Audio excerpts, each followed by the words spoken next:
UP సర్కార్కు కాసులు కురిపించనున్న మహా కుంభమేళా. ఉత్తరప్రదేశ్లో మహా కుంభమేళా ప్రారంభమైంది. తొలి రోజు ఉదయం గంగా, యమున, సరస్వతి నదులు కలిసిన త్రివేణి సంగమం వద్ద దాదాపు 50 లక్షలకు మందికి పైగా భక్తులు పుణ్య స్నానాలు చేశారు. ప్రపంచంలోనే అత్యధిక మంది సమ్మేళనమైన కార్యక్రమంగా ఈ మహా కుంభమేళా రికార్డులోకి ఎక్కనుంది. ఈ కుంభమేళకు దాదాపుగా 45 కోట్ల మందికి పైగా భక్తులు తరలివస్తారని నిర్వాహకులు అంచనా వేస్తున్నారు. ఇది అమెరికా, రష్యా దేశాల జనాభా కంటే కూడా ఎక్కువ కావటం గమనార్హం.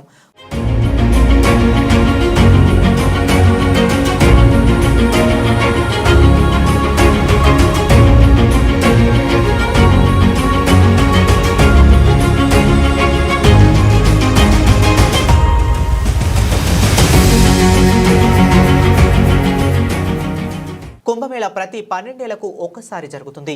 అయితే ఇప్పుడు జరిగేది ఈ మహా కుంభమేళా. ఈ మహా కుంభమేళా 144 ఏళ్లకు ఒక్కసారి జరుగుతుంది. ఇవాళ ప్రారంభమైన కుంభమేళా ఫిబ్రవరి 26 వరకు కొనసాగుతుంది. ఈ మహా కుంభమేళా ఉత్తరప్రదేశ్ సర్కార్ను ఆర్థికంగా ఎంతో బలోపేతం చేయనుంది. ఈ 45 రోజుల పాటు మహా కుంభమేళా నిర్వహణ కోసం యూపీ సర్కార్ 7,000 కోట్ల బడ్జెట్ను కేటాయించింది. అయితే మహా కుంభమేళాకు 7,000 కోట్లు ఖర్చు చేస్తే యూపీకి ఆదాయం రూపంలో దాదాపు 2 లక్షల కోట్లు వచ్చే అవకాశం ఉన్నదని ఆర్థిక నిపుణులు అంచనా వేస్తున్నారు. ఒకవేళ భక్తులు 45 కోట్ల మంది రాకపోయినా 40 కోట్ల మంది వచ్చినా ఒక్కో భక్తుడు 5,000కు చొప్పున ఖర్చు చేసినా రాష్ట్రానికి 2 లక్షల కోట్ల ఆదాయం సమకూరే అవకాశం ఉన్నదని వారు చెబుతున్నారు. ఇక భక్తులు రూపాయలు 10,000 చొప్పున ఖర్చు చేస్తే మాత్రం మొత్తం 4 లక్షల కోట్ల ఆదాయం సమకూరినా ఆశ్చర్యపోవలసిన అవసరం లేదని తెలిపారు.